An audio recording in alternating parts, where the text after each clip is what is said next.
They say some dreams are only memories, but there are others that are sentences. Sophia brought it wrapped in a strange silence, as if afraid that speaking it aloud might awaken something that should never be named. What you are about to hear is the 4th section of the First Book of Enoch, the Book of Visions and Dreams. Here, Enoch paints with symbols the history of heaven and earth, the judgment of the watchers, the flood, slavery, the betrayal of kingdoms, and the final restoration. Bulls, sheep, and stars take the place of kings, armies, and fallen angels in an allegory that traverses all of history until the last light.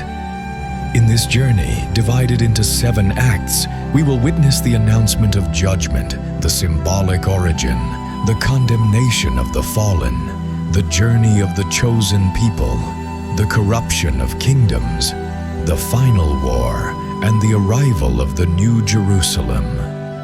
What will be revealed is not just an ancient tale. It is an echo that still haunts us.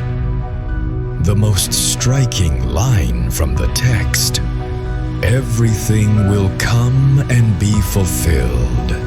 The conduct of men had been revealed to me."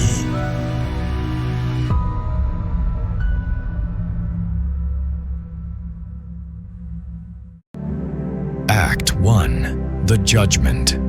Announced: Enoch's vision and the prayer.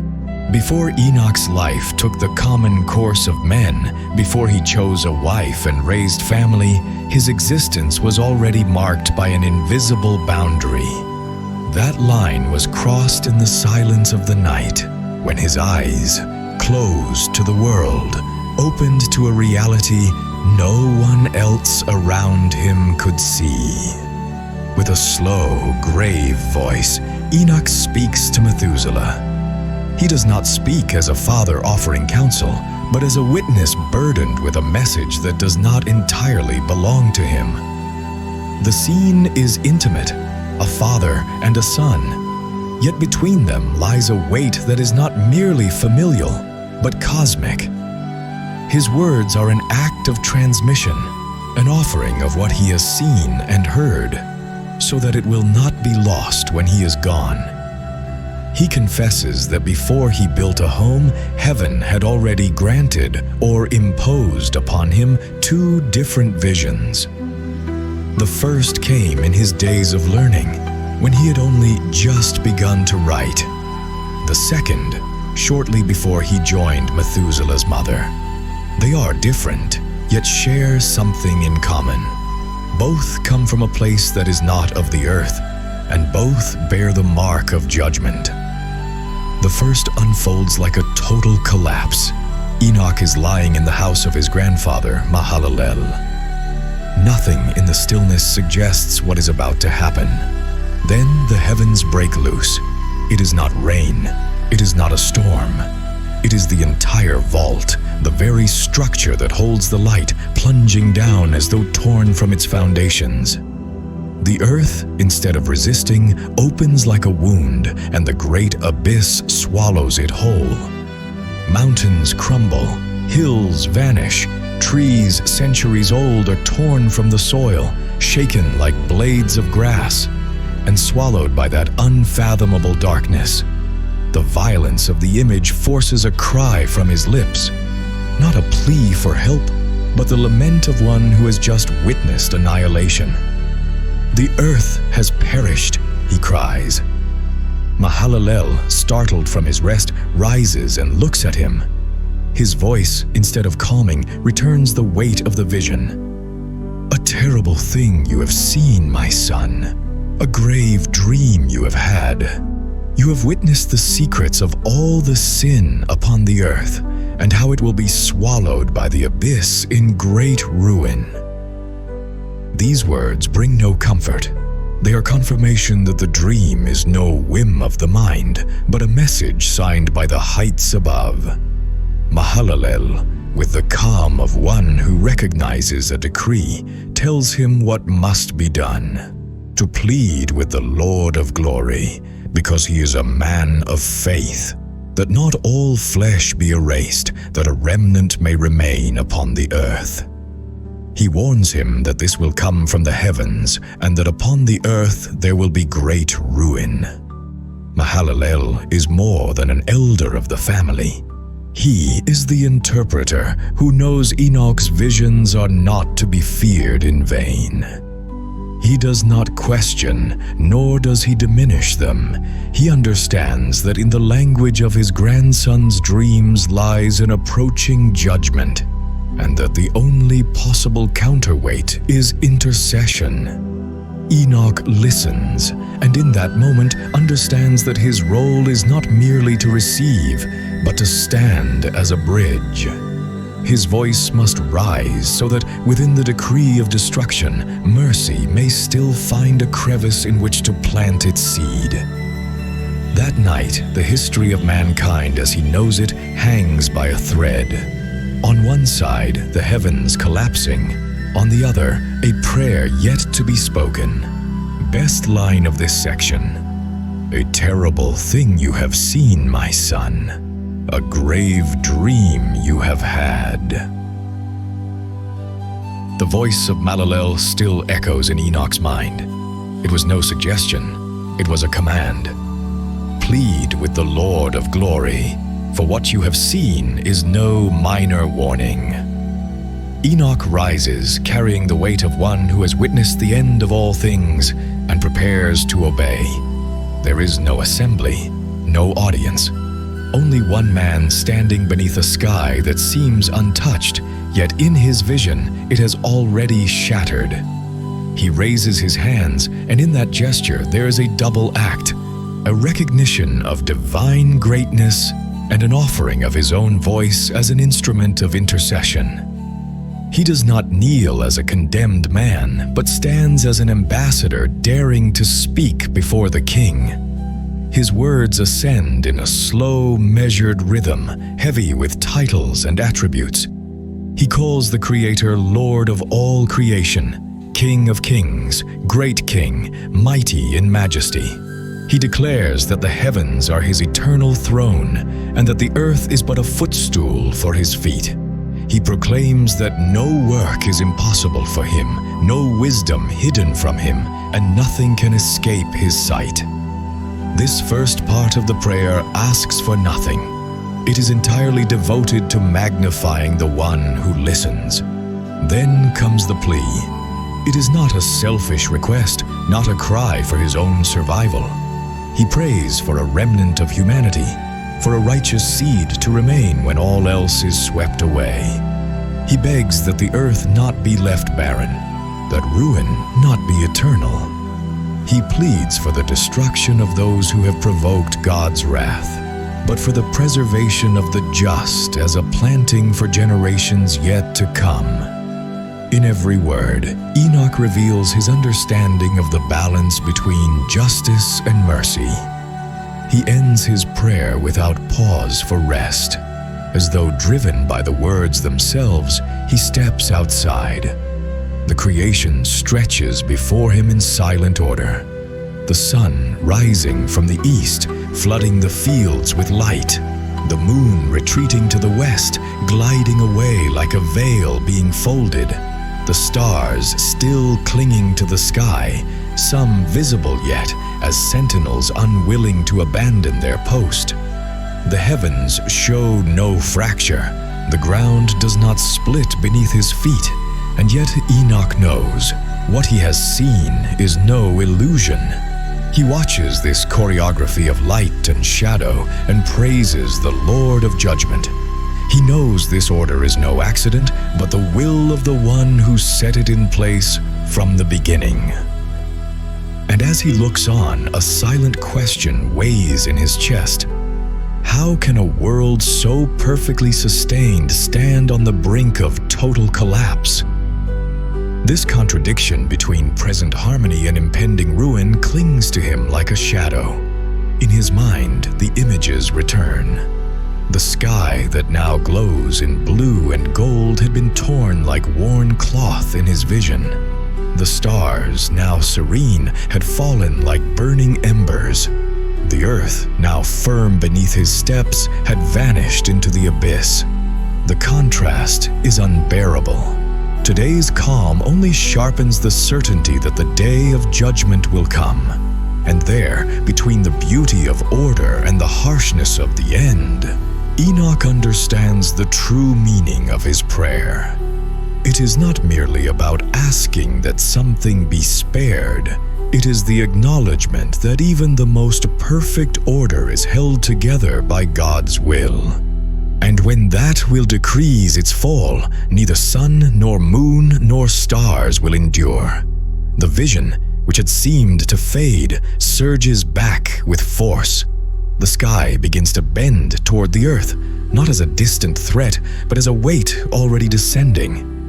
The light vanishes, the vault collapses, and the earth is swallowed once more by the abyss. Mountains and trees disappear, not in slow ruin, but in an instant. And Enoch knows he is not witnessing a symbol, but a decree that will one day be carried out. Between that vision and the present world, between order and judgment, stands the voice of Enoch. He does not seek to halt what must be fulfilled, but he dares to plead that when the heavens fall for the last time, there will still be those who look upward and remember who held them in place from the very beginning. Best line of this section: do not hide your face from the plea of your servant, Lord. Second act: the symbolic origin, the parable of the bulls. After recounting the first vision, marked by the collapse of the heavens and the plea to the Lord of glory, Enoch leads Methuselah into different ground. His voice does not lose its gravity, but now it is clothed in symbol. What he is about to tell is not expressed with the rawness of mountains crumbling or abysses opening. It is veiled in the forms of animals, figures that hold within them both human and celestial histories. Before taking a wife in the stillness of the night, Enoch dreamed that the earth itself became fertile in strange ways. From it emerged a white bull, its coat pure, its very presence radiating strength and nobility.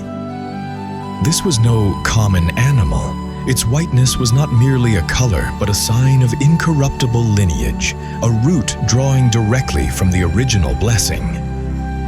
After him came a heifer. Her arrival was not discreet. She was complement and counterpart, a figure bearing the promise of multiplication.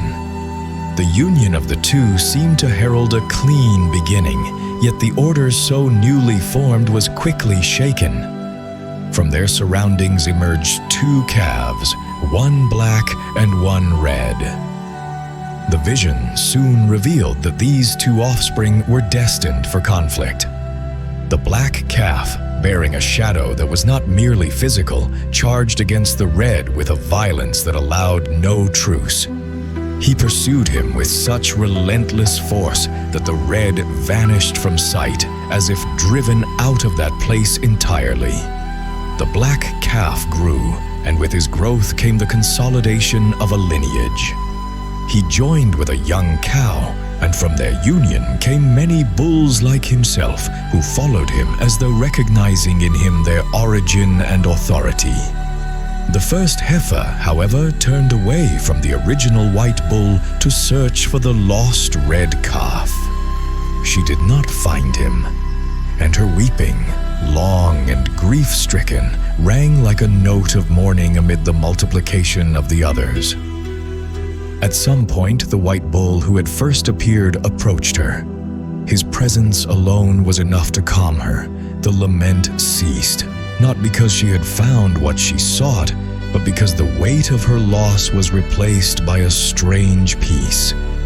The tale does not linger on sorrow. A new white bull was born, and with him came another generation, this time with mixed coats, some white, others black.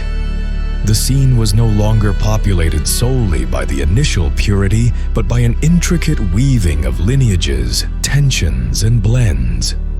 What Methuselah heard was no children's fable. It was a chronicle and code of human history, of its primal divisions, and the way blood, symbol of destiny, fractures and intertwines. The white bull, the heifer, the black and the red were not real animals. They were living emblems of peoples, of kingdoms, and of spiritual forces in conflict. In telling it, Enoch does not break the veil of the symbol. He knows that those who do not grasp the allegory will see only a sequence of animals. But those who understand that each figure bears the weight of generations will realize that here a map of history has been unfolded. The essence of this passage lies in the opening image. The white bull emerging from the earth, followed by the heifer, and the appearance of the two calves in conflict. In that first tension, the seed of all that was to come was already planted. The heart of this vision is contained in the words, "Then I saw a white bull, and after him a heifer, and with her came forth two calves, one black and the other red." The voice of Enoch, which until now had woven a tale of bloodlines and tensions, grows darker. What once were animals embodying nations and destinies will now be interrupted by something that does not come from the earth. In the vision, Enoch lifts his eyes and gazes at the heavens. There, above the world of bulls and heifers, something unusual takes place. A star breaks free from its place. It is no shooting star, no body following the orbit set by the Creator. This is a deliberate fall. The star descends until it sets its feet, if it has any, upon the very ground where the creatures graze.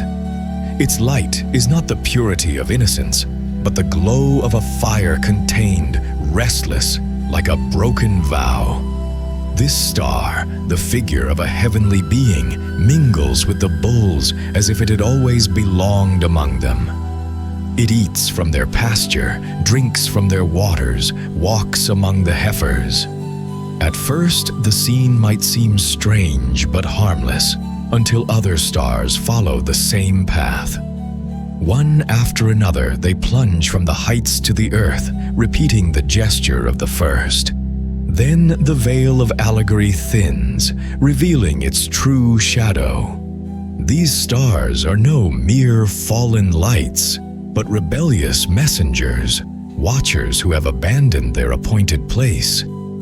Enoch does not name it outright, but the memory of what happened in the days of Jared beats behind every image. Angels who left their dwelling to take human wives, shattering the boundary between heaven and earth. The vision speaks in symbols. The stars draw near to the heifers and cover them. There is no covenant here, no blessed union, only transgression. From these illicit encounters are born no more bulls or heifers, but alien creatures to the original order: elephants, camels, and donkeys. Enormous beasts with a strength the bulls had never seen and an appetite that knows no restraint.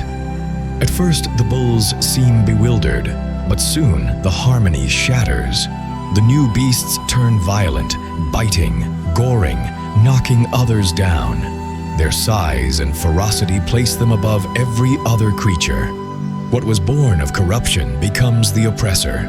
The vision intensifies. The pastures that once were fields of grass and multiplication now ring with screams and clashes. The air grows thick with dust, blood, and fear. The violence is no accident. It is the natural consequence of a twisted origin. The hybrid creatures respect neither bulls nor heifers, nor even their own kind. Chaos reigns absolute. And then, as if inevitably, the bulls themselves begin to change. Disorder spreads like a fever.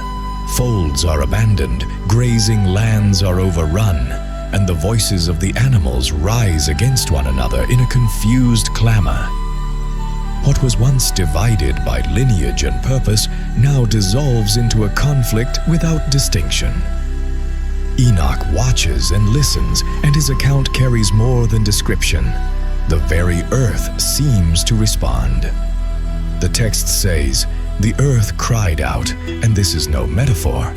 It is as if the ground itself, wounded by spilled blood and the weight of creatures that should not exist, let out a groan. Not a human cry, nor the cry of beasts, but the lament of creation itself, recognizing it has been defiled. This moment in the vision is a threshold. From here on, the account will cease to be a record of births and bloodlines, and will turn into an open judgment. The descent of the stars has not only shifted the balance of power, it has stained the very structure of the earth. The weight of this passage can be summed up in one image. I saw that many stars had descended, rushing from heaven toward that first star, and they grazed among those heifers and bulls. Act 3. Judgment upon the fallen angels. The chaos unleashed by the arrival of the stars and the corruption of living beings does not go unanswered. In Enoch's vision, the heavens, silent until now, open to intervene directly. This is not a warning nor a plea for repentance. It is the beginning of judgment. Amid the turmoil, as the mingled beasts devour and clash, Enoch lifts his eyes and beholds a scene that cleaves the air like a sword. From above descend figures unlike anything he has seen before. 4 men clothed in white. Their robes are not of wool or linen, but of a substance like solid light. On their faces rests a purity that does not belong to this earth. They do not come alone. Soon after, from another place in the heavens, 3 more emerge, different in stature, yet moving with the same authority. Between them, there is an unseen bond, a coordination so perfect that their steps and glances seem to beat in the same rhythm. Enoch understands without a word being spoken. These are celestial guides sent to show him and to carry out the judgment upon the rebels. One of the 3 guides takes Enoch by the hand. The touch is not like that of any man. It is a force that lifts him effortlessly, drawing him away from the violence spreading across the earth. He is carried to a high place where all that once seemed vast, hills, mountains, towering cliffs, now lies small beneath him. From here, the prophet can see the movements of every creature and at the same time sense the decisions being made in the heavens. The mission unfolds swiftly. One of the 4 in white steps toward the star that fell first, the source of all corruption. There is no dialogue, no offer of reconciliation. He seizes it by its feet and hands, binding it with chains invisible yet unbreakable. Enoch sees how the star, once moving with freedom and pride, is now held fast like a captive. Its fate is neither heaven nor earth, but a narrow, deep, and lightless abyss, a place where time itself seems to halt. There it is cast, sealed in solitude. The judgment does not end with the first. Another of the 4 draws a sword, not of metal, but with an edge forged of pure judgment.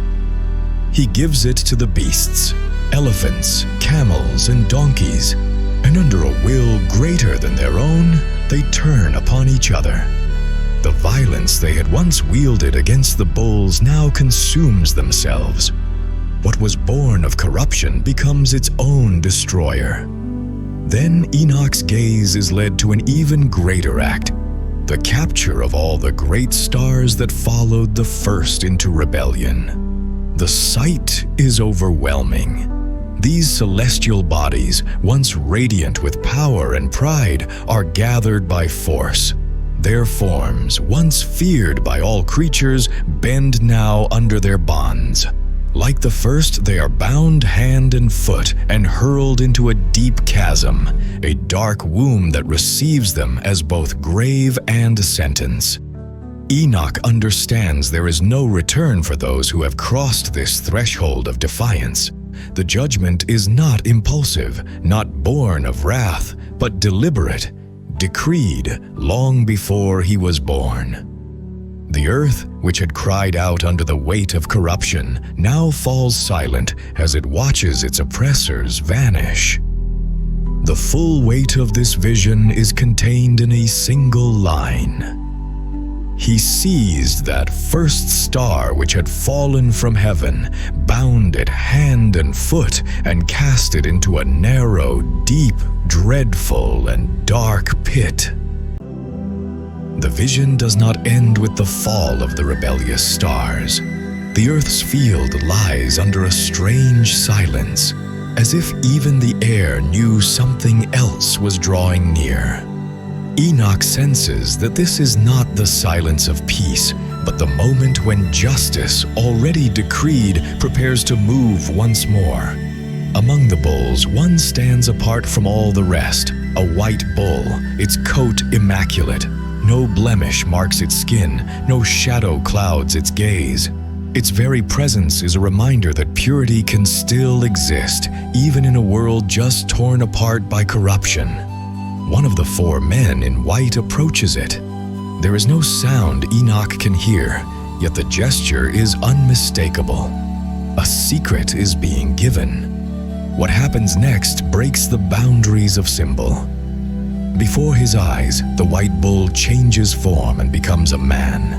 Not a king, nor a warrior, but a builder, a survivor chosen to preserve life when life itself will be swept away. Enoch knows, though he does not speak it, that this is Noah, the one destined to carry the weight of humanity's future. The message he receives is clear: build an ark. The vision shows Noah working without rest, shaping wood that comes not from any common forest, but from a design. Each piece fits with a precision that speaks of a plan drawn long ago in the heights. His hands, though human, move as if guided by something greater than himself. He is not alone. 3 bulls remain at his side, chosen to enter the ark as witnesses of a new era. Then the sky ceases to be sky, becoming instead a roof of waters. Above, a vast canopy opens, and 7 channels pour torrents that fall like liquid columns. At the same time, the bowels of the earth burst open, unleashing their own judgment. Abyssal springs forcing up an endless flood. The water advances with a power that recognizes no borders. In mere moments, it swallows hills, buries forests, erases roads. Creatures run, press together, gasp for breath. But there is no place not claimed by the flood. Bulls, elephants, camels, donkeys, all vanish beneath the same shroud of liquid death. With them sinks the corruption they carried. Amid this world devoured, one structure remains: the ark. It floats like a solitary heart upon a body of endless waters. Light fades, mist enfolds everything, and the only movement is the rocking of the vessel on a sea without limits. Enoch watches with a mixture of fear and wonder. He knows this is not merely an episode of past or future. It is the eternal pattern of judgment, where creation is stripped down to its essence, and all else is torn away. The flood in his vision is no natural accident. It is absolute purification, the violent restoration of the original order. But judgment is not without end. In time, the heavens close their gates and the earth seals its wounds. The waters recede slowly, as though aware they have fulfilled their mission. Light returns, first as a timid glow, then as a full sun, revealing a transformed land. the ark settles upon solid ground. Noah steps out, followed by the 3 bulls, and sets foot on soil untouched by blood or war. It is a clean world, yet not empty of meaning. Inscribed within it is the memory of what was erased, so that human pride might remember that the life which continues is life on loan. The essence of this vision rests in its final image. The white bull that had become a man remained in the great ark, and it floated upon the water. Act 4. The chosen people under oppression. Enoch's vision shifts to a new setting. The animal figures remain, but they are no longer bulls and heifers. Now the story takes the form of a sharper parable. Sheep, wolves, and a master watching from above. The symbolic language grows more precise. What was once a lineage tale becomes a story of oppression, pleading, and deliverance, one that holds the identity of an entire people.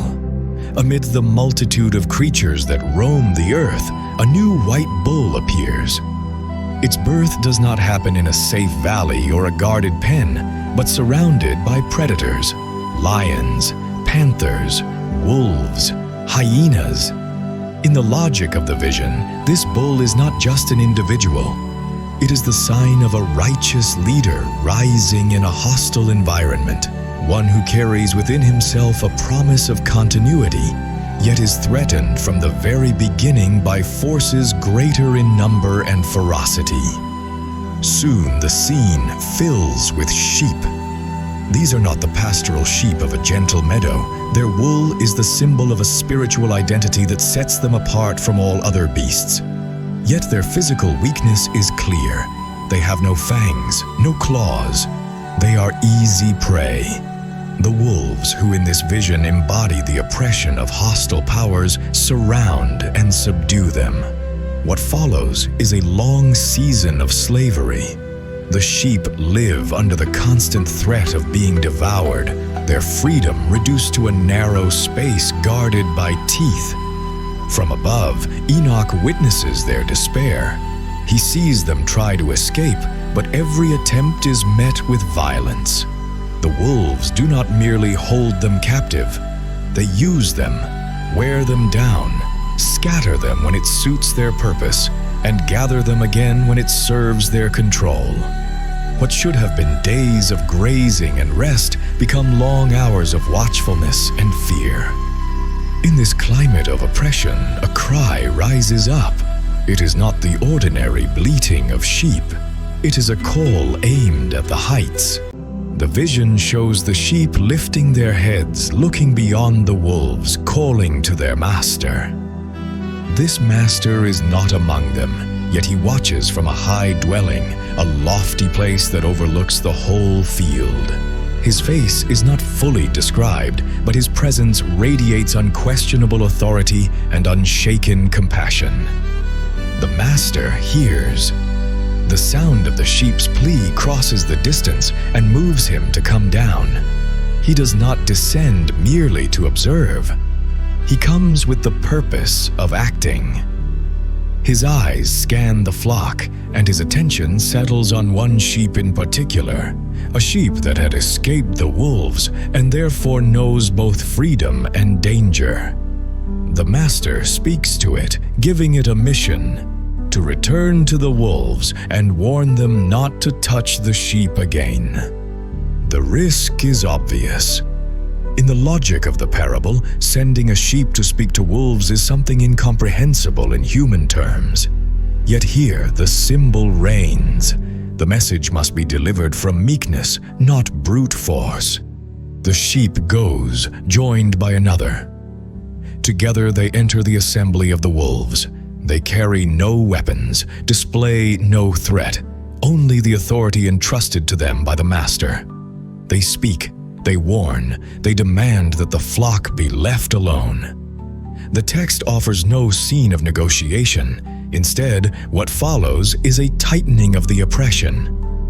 The wolves, far from retreating, exercise even greater power over the sheep.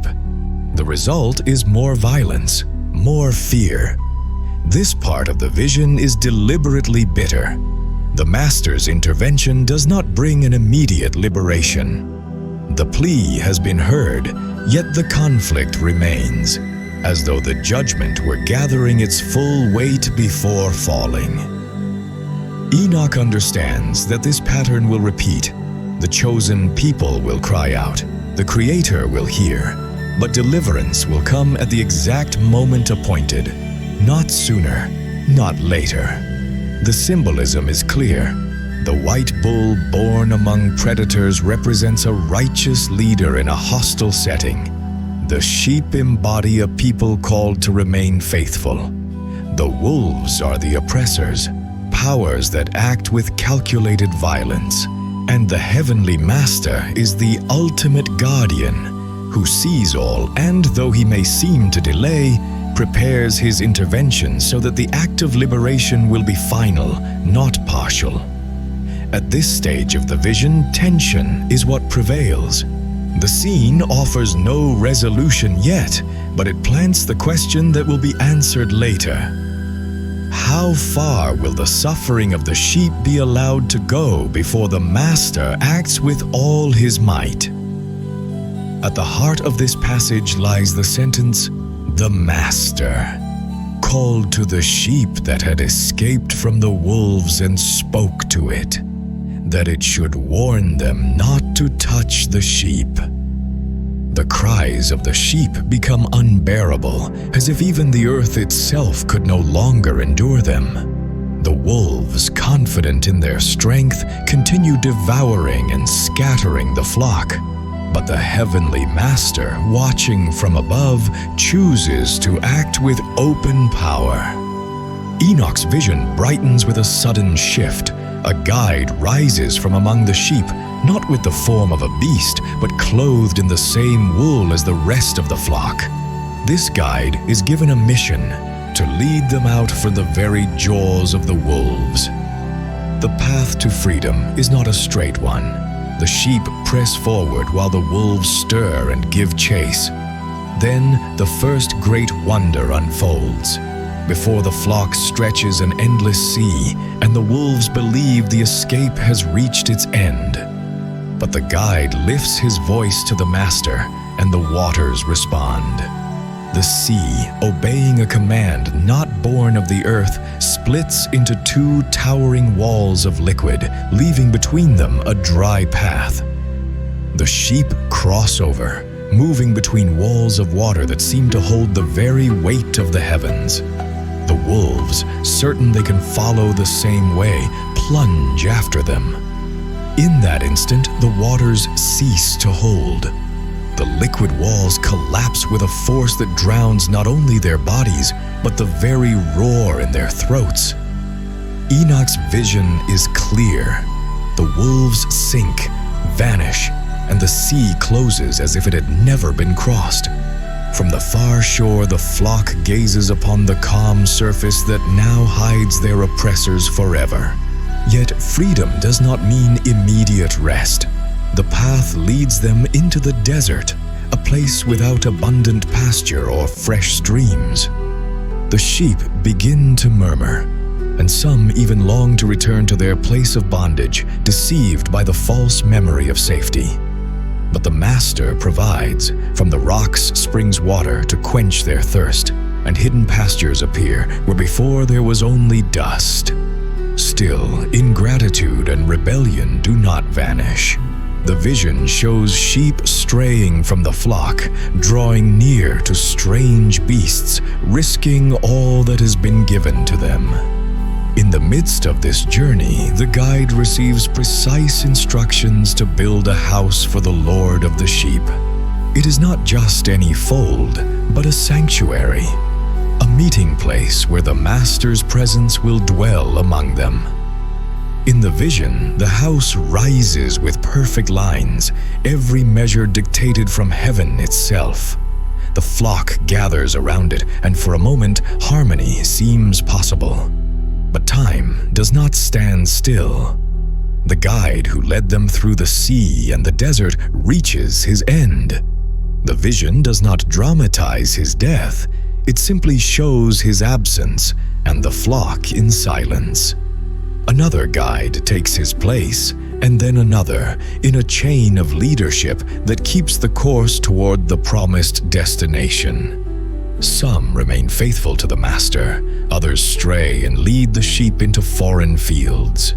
But the promise remains. They will reach the pleasant land. At last, the landscape changes. What was once sand becomes green meadows. The waters are no longer torrents of judgment, but clear rivers inviting rest. The sheep, weary yet whole, step onto a ground that seems made for them. The vision needs no words to explain. They have arrived at the place long promised. There, under the master's care, they find peace, though the story of the flock is far from over. The essence of this vision is captured in a single decisive image. The sea opened, and the sheep passed through. But when the wolves followed, the waters closed over them and covered them forever. Act 5. Rams and the Corruption of the Kingdoms. Enoch's vision moves into a stage where external oppression has waned, but the most dangerous threat now takes root within the flock itself. The danger no longer comes from ravenous wolves or seas closing in, but from those who bear the horns of leadership, the rams. In the allegory, the rams are the visible guides of the people, those who, by mandate of the heavenly owner, should lead the sheep in righteousness and keep the covenant alive. At the dawn of this new era, the rams who rise are strong and resolute. They lead the sheep to the right pastures, gather them around the Lord's house, and guard them from outside threats. Some even bear a special gleam upon their horns, a sign of true authority. The building of a tower beside the house is the clearest symbol of this moment. A solid work, raised so that the presence of the owner can be recognized from afar. The tower is not mere ornament. It is a watchtower, a point of vigilance, and a beacon for the sheep still scattered. But time, in the vision, works like a slow fire, revealing what lies in the heart. Not all the rams remain faithful. Some begin to use their horns not to protect, but to impose themselves upon the sheep. The vision shows rams clashing with one another, struggling for control of the flock and the dispersion that follows ambition. True worship, meant to remain in the house and the tower, begins to fade. It doesn't happen all at once. At first, the sheep still gather, but the purity of service slowly dissolves. Enoch describes how certain rams lead the flock away from the tower, guiding them to places the owner has not blessed. The language is symbolic, but the image is unmistakable. Things that are not the Lord of the sheep are being worshipped, and trust is placed in powers that do not come from heaven. Some guides who began faithfully turn into internal oppressors. Others become silent accomplices in that deviation. The corruption does not remain confined to the spiritual sphere. The vision hints at a dangerous opening to foreign influences. Powers, represented by beasts of another kind, begin to hold authority over parts of the flock. What were once sporadic intrusions turn into established rule. The sheep obey commands that do not come from the owner, and the rams allow, or even enable, this submission. Amid this decline, some rams remain faithful. They rise as exceptions, defending the sheep and calling them back to the tower. But their voices are drowned out by the multitude that prefers the easy path, and their resistance often ends in isolation or persecution. In this stage, Enoch sees that faithfulness becomes an act of sacrifice rather than visible success. The tower, once a symbol of unity, begins to be forgotten. Dust gathers on its stones, and its light ceases to be a reference for the sheep afar. The Lord's house still stands, but the activity within has grown mechanical, stripped of meaning. The outward structure remains, but the devotion that gave it life is gone. Enoch understands that this inner corruption is more deadly than any attack from wolves or the threat of raging waters.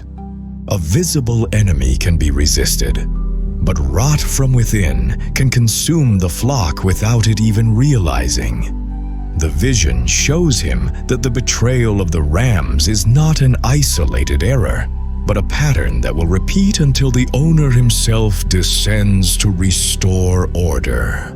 The heart of this passage is found in the phrase, "They built a tower for the Lord of the sheep, but they abandoned it and no longer drew near to it."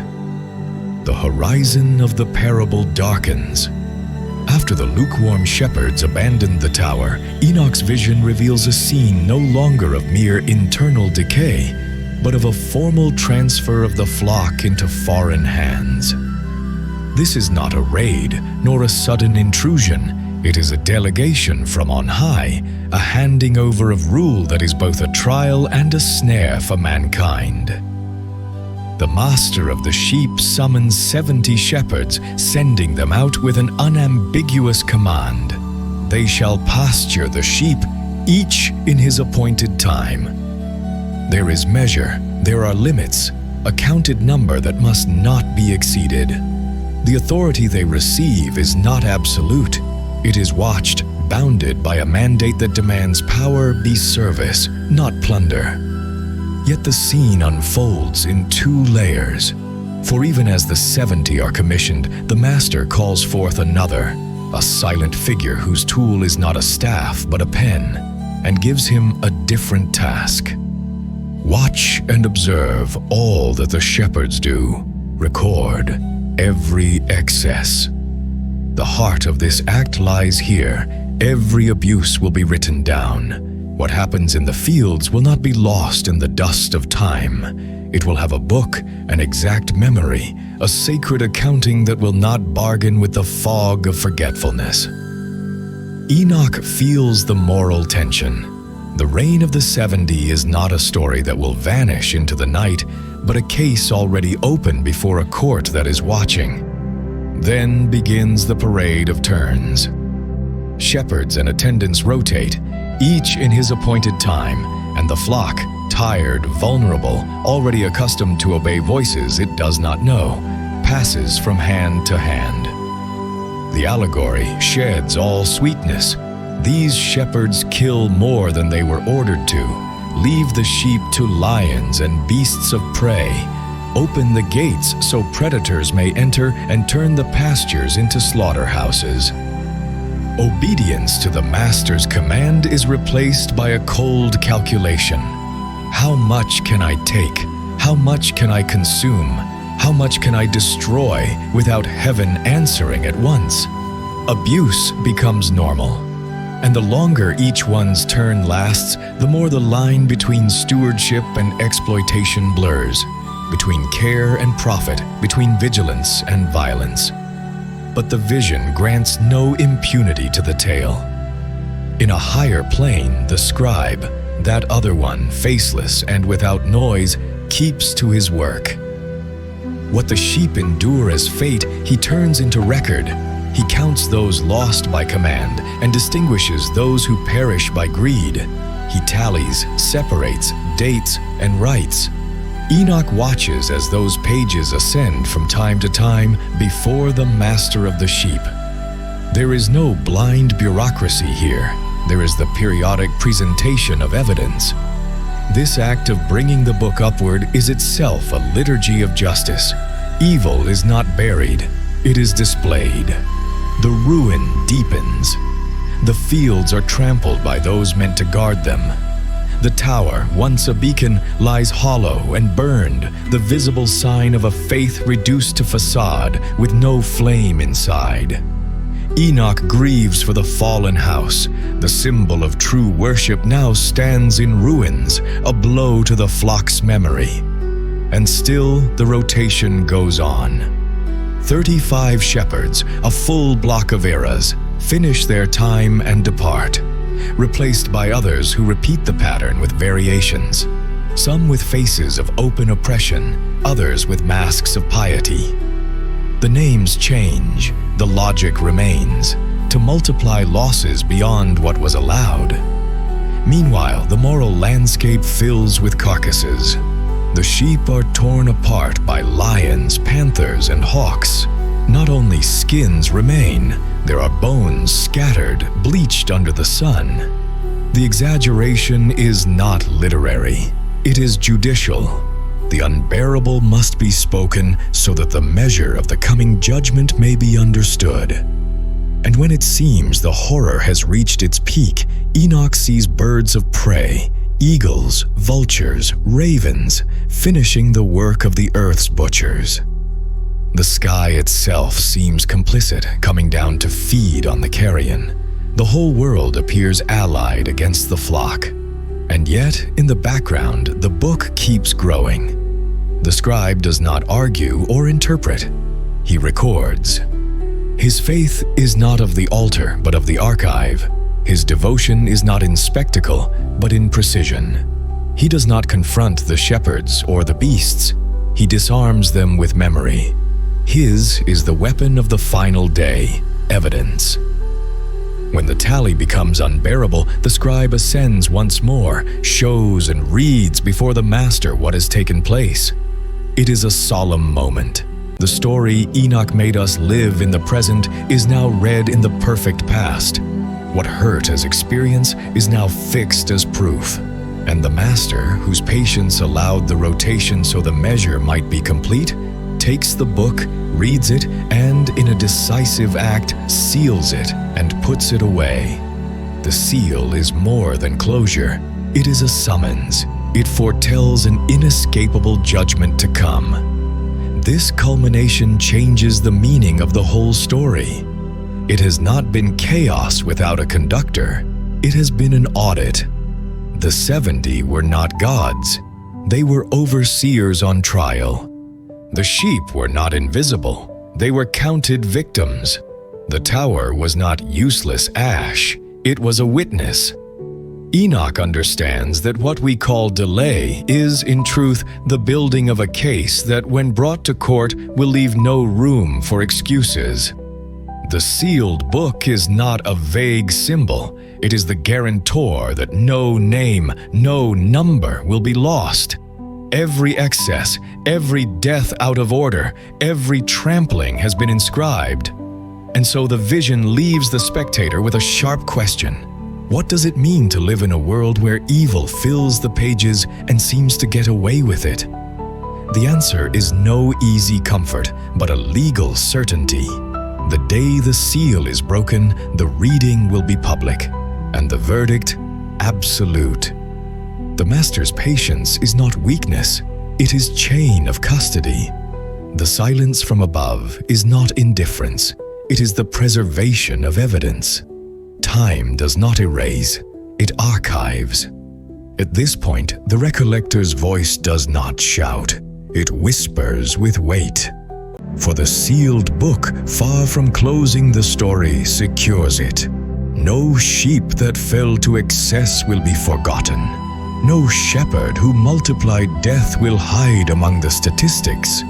No attendant who opened the gate to the beasts will be able to say, "I did not know." The sealed book is a promise. There will be no impunity. All the accusation in this passage reaches its final sentence. The book was read before the master of the sheep, who also took the book from his hand. The read it, sealed it, and put it away. Act 6. The Great Lamb and the Covenant in Battle. In the sequence of the vision, after symbolic centuries of abuse, exile, and corrupt shepherds, Enoch witnesses an abrupt turning point. The horizon, until now filled with scattered sheep and predatory beasts, trembles at the announcement of a birth. It is not the birth of just another sheep, nor even that of a new leader in the mold of the old rams. Something different emerges. A great lamb, white as the light that precedes the dawn, but marked by a single trait that sets it apart from the entire flock. One solitary horn upon its forehead, upright and gleaming as if carved from the very light that covers its wool. The lamb needs no introduction. In the logic of the symbol, its mere appearance resounds as the fulfillment of something long awaited. It is not an aged ram bearing scars from years of battle, nor does it carry the marks of wear. It is young, whole, yet its gaze is not that of one learning the world, but of one who knows it from its very foundation. Enoch senses it was not raised by the sheep nor shaped by human shepherds. It has been sent. The vision allows no rest. No sooner does it appear than the lamb is tested. The beasts of the earth, lions, wolves, panthers, that for generations have torn at the flock, and the carrion birds, eagles, ravens, vultures, that have fed on their flesh, hurl themselves upon it. There is no truce, no cautious watching. They strike as if its very existence threatens their dominion. But this time, the balance of power is broken, no longer against the flock. The lamb doesn't retreat. It advances with measured steps, its single horn becoming a precise weapon.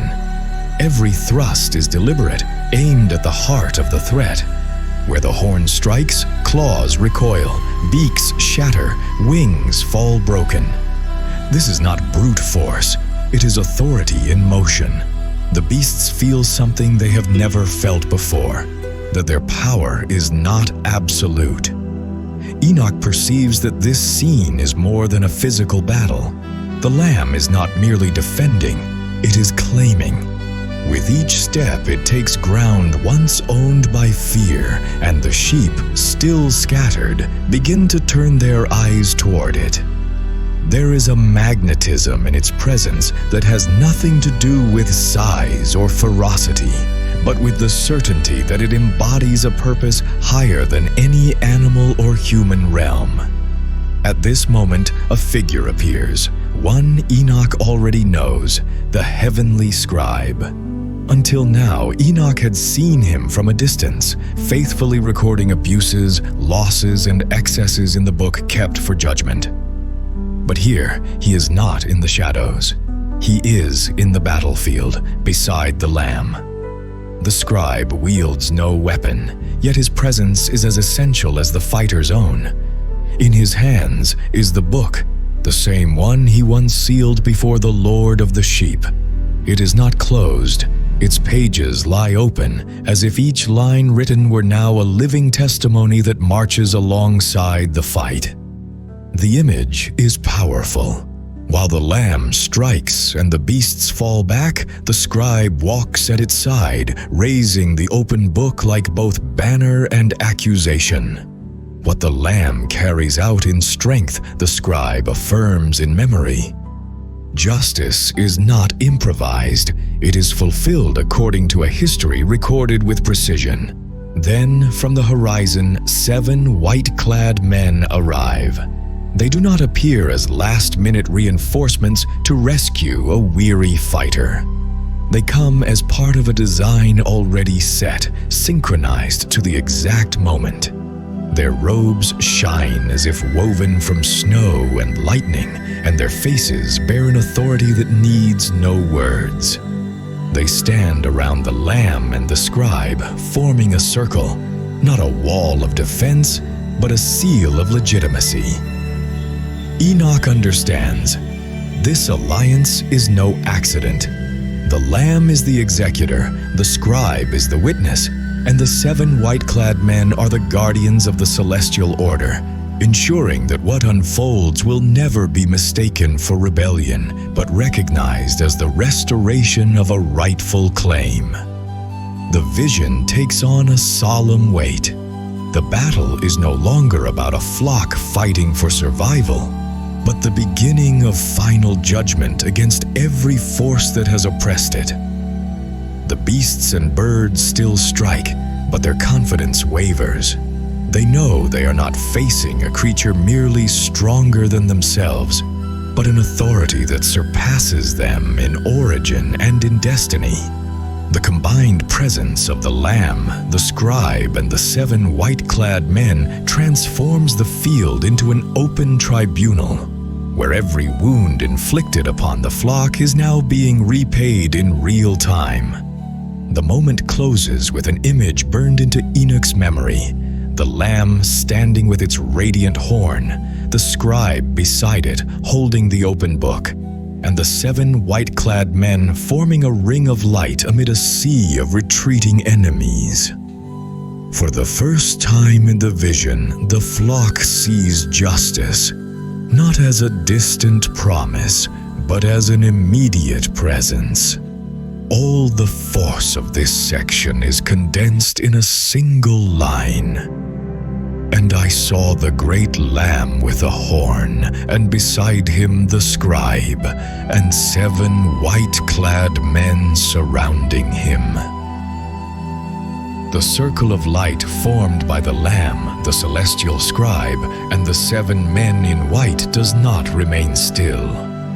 It is a figure that summons something greater, an unspoken announcement that the highest authority is about to act. Enoch feels the very air grow dense, as though the atmosphere itself is holding its breath, awaiting an order that only one can give.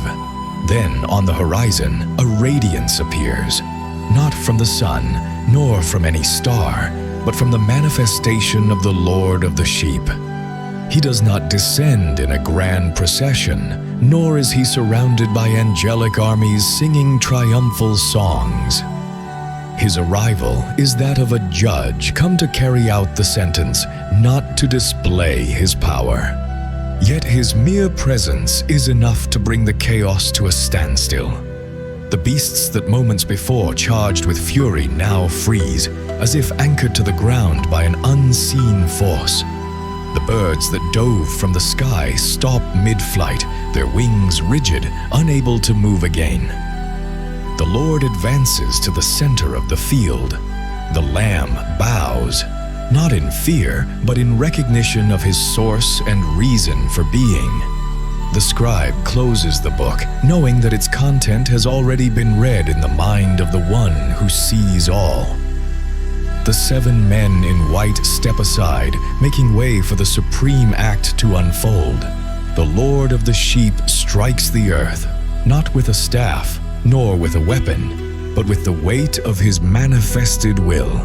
The ground trembles as if the very foundations of the world were shaken. Cracks open, thin as threads at first, then widening like overflowing rivers. The land collapses into deep chasms, and in moments the entire plain becomes a vast open wound. The beasts and birds, held motionless under the weight of his authority, are now drawn downward by an irresistible force. Roars, shrieks, and frantic wing beats fill the air, but none can escape. The abyss is no empty void. From its depths rises a reddish glow, like embers breathing. And then it appears, the fire. Not a fire fed by wood or grass, but one that seems alive, conscious, receiving the guilty as prey marked long ago. Enoch sees how the fire leaves no ash, no smoke. What it consumes remains, not released. The abyss becomes a prison of flame, sealed by the very structure of the earth. It is the condemnation to the abyss of fire, final, not temporary. But the vision does not end with the beasts and birds. Now judgment reaches the heavens. The stars that once abandoned their appointed course, symbols of the fallen angels, appear as dim points in the sky. One by one, they are torn from their heights. They do not fall like meteors that burn away, but like convicts descending to face their sentence. The Lord speaks no long accusations. His verdict is a single gesture, and the stars are cast into the same fiery abyss that swallowed the beasts. There their light is quenched, and the fire enfolds them without fully consuming them, keeping them as eternal witnesses to their own doom. Then comes the turn of the 70 shepherds. Enoch sees them appear, each bearing the weight of their crimes. The scribe opens the book once more, and each page strikes like a hammer. The exact numbers of sheep lost beyond what was ordered echo like blows in the invisible court of heaven. The shepherds who ruled with cruelty, deceit, and abuse find no excuse. Their once proud faces are now empty masks. The sentence is immediate. The same fiery abyss that devoured the beasts and the stars opens for them, and they are cast in without resistance. At last, the judgment reaches the blind sheep. They are not accused of devouring like the beasts, nor of abusing like the shepherds, but they are confronted with their own complicity. They followed corrupt leaders, ignored the voice of the Lord, and closed their eyes to the suffering of their own. Some are separated forever. Others are given a chance, saved as one pulled from the flames. The Lord's justice is neither blind nor indiscriminate. Each destiny matches the truth of the heart. The climax of the vision fixes itself in an image impossible to erase. The field where the battle had raged no longer exists. In its place lies a vast land of sealed cracks, and beneath them the distant echo of a fire that never dies. Above, a clear sky, no corrupt stars, no carrion birds. The earth, no wolves, no lions. The silence that follows is not emptiness, but the deep breath of a world purified by judgment. And the entire force of this moment condenses into a single sentence. He struck the earth, and it opened, and the fire swallowed beasts, birds, stars, and shepherds, until no memory of them remained outside the abyss. Act 7.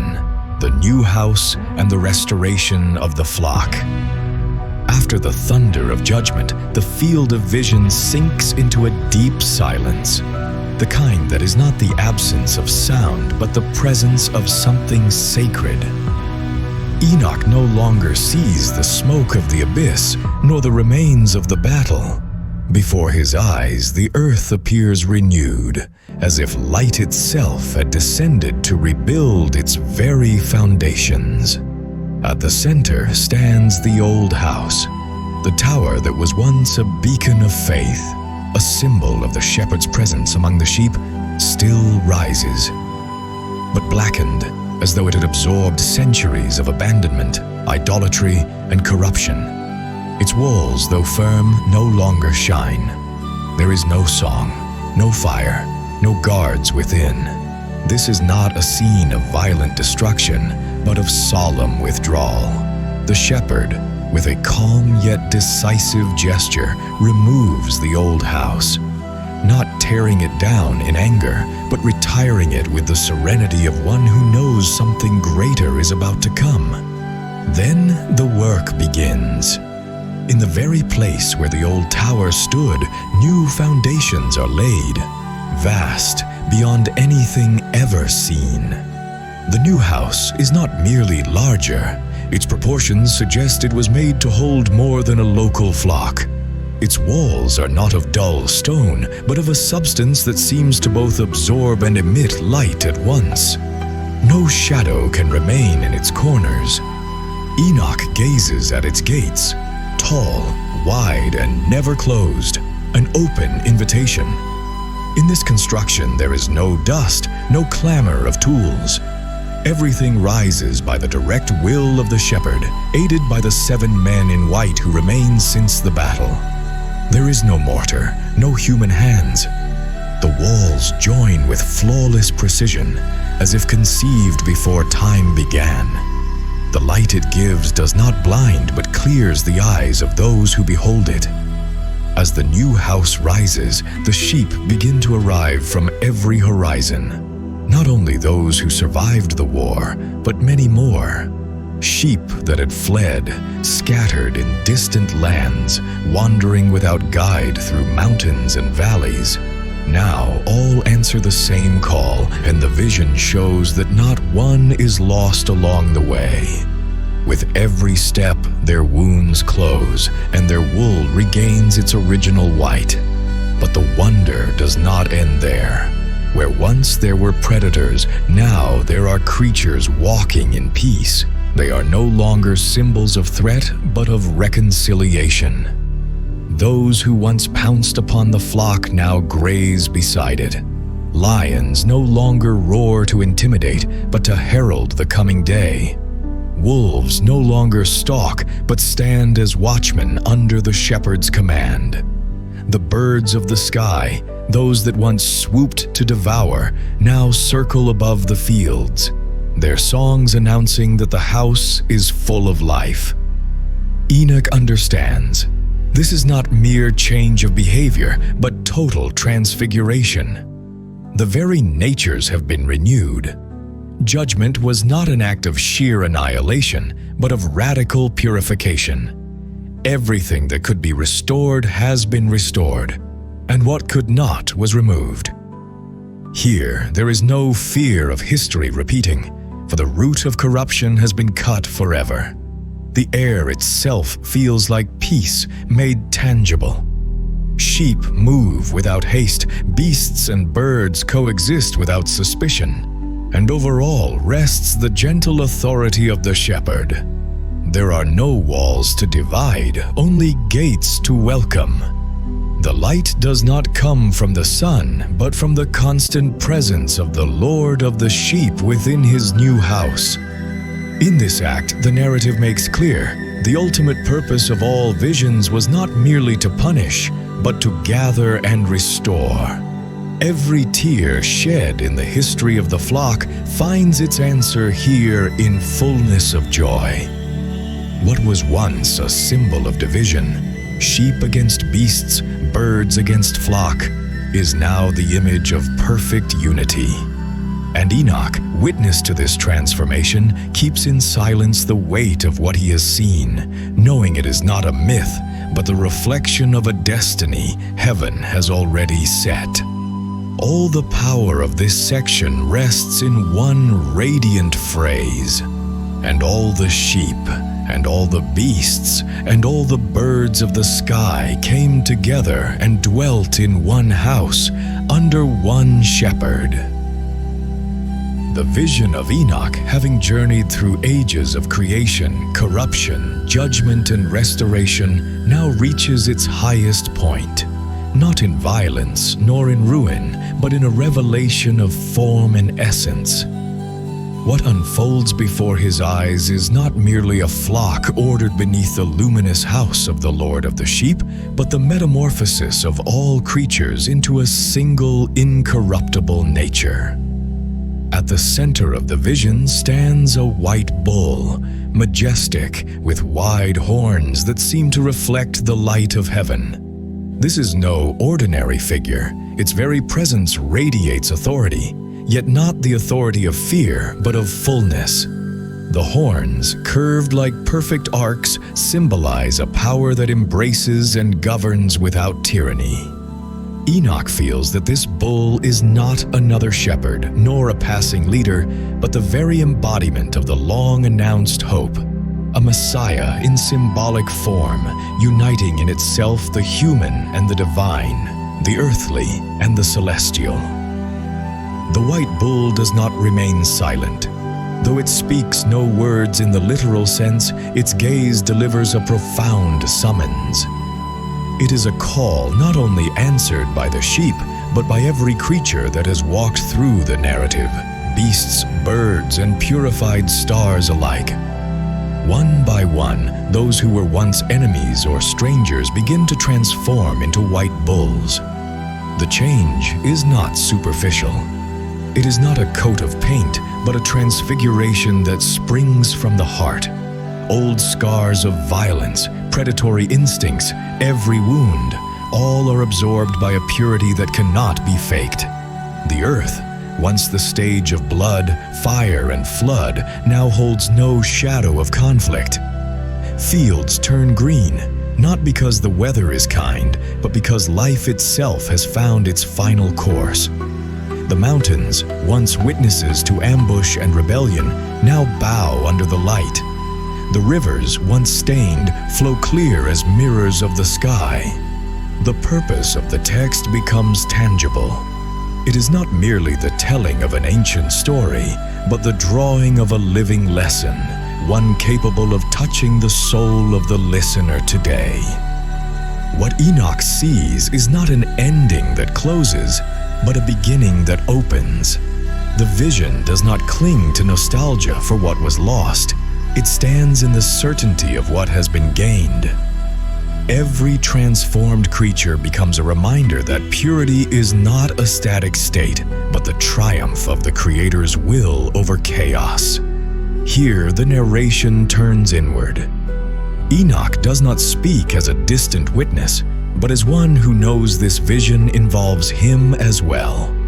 The whiteness of the bulls is not mere ornament. It is a condition of the soul that has passed through judgment and restoration. And just as each creature here has been transformed, the listener is invited to see themselves in that mirror.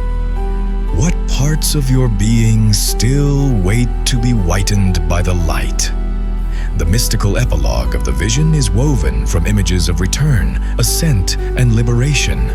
Return, because all that was scattered has come back to a common center. Ascent, because the earthly has been clothed in the light of the eternal.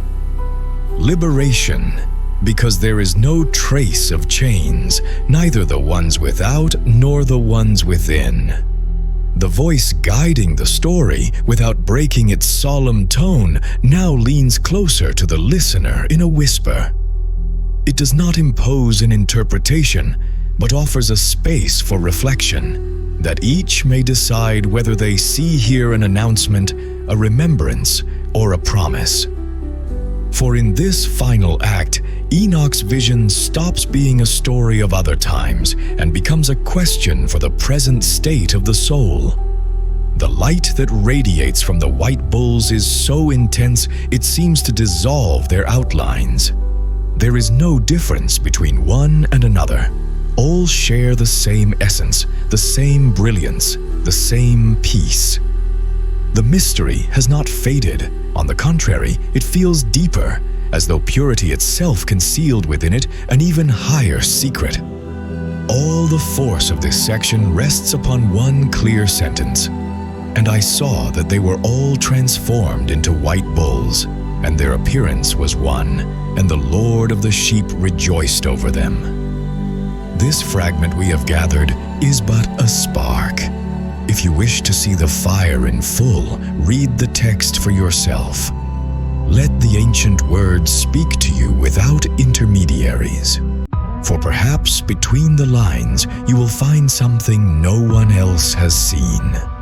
And that is where the true gathering begins. Sophia. When all creatures are white and pure, what color will the mystery have then?